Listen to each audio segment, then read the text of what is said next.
Hello guys, today I'm with a new video which is very interesting topic. That topic is related to the subject chemistry. So the topic is rusting of iron. So you observe that there are some brown flaky layers on the iron articles. So those are rust. So please like and subscribe. Let us move forward. So as you can see in the picture given, the brown flaky layer is on the iron object. So this is what the rust. So let me explain you in detail. So uh, when iron objects are left exposed to moist, that is nothing but oxygen and water, a substance with brown flaky layer is observed. So this brown flaky layer is called as rust. So the rust destroys the whole iron object, and rust of iron is a very slow change. This is what rust. Next we have advantages of rust.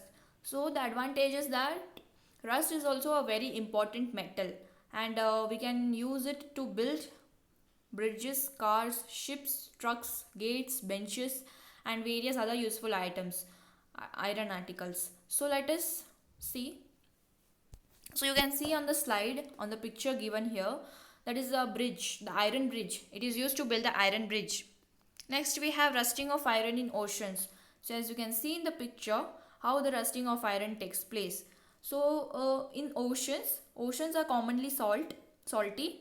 So due to the salt, the ship which remains under the oceans, this have a brown flaky layer. As you can see in the picture, this brown flaky layer is rust.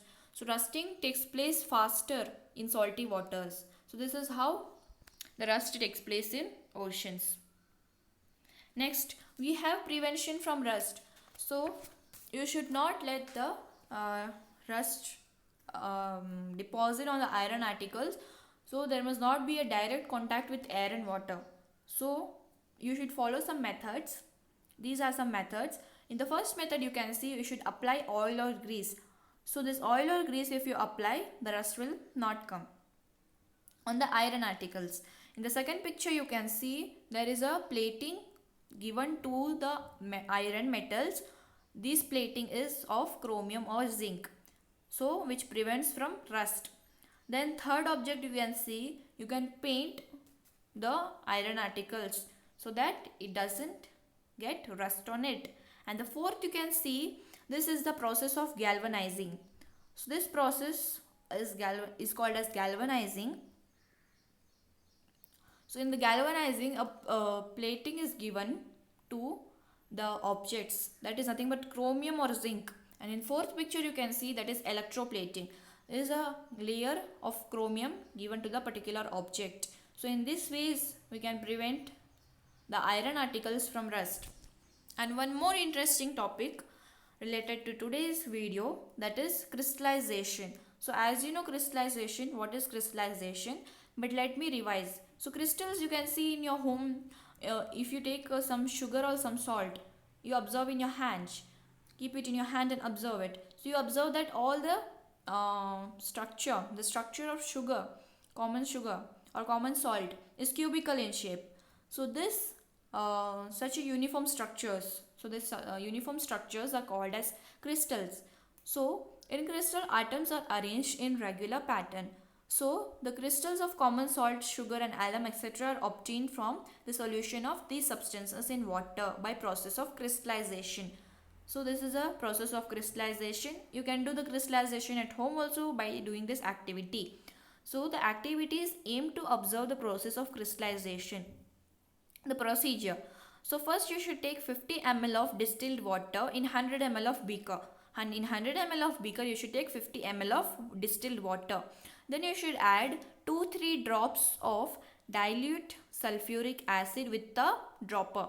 Then you should heat over a burner for few minutes. So when the solution starts boiling, you should add some amount of copper sulfate powder. Then you should mix it continuously till it dissolves in the solution. Then continue adding the copper sulfate solution till no more powder can be dissolved. So till no more powder can be dissolved, be adding the copper sulfate solution in the particular dilute sulfuric acid.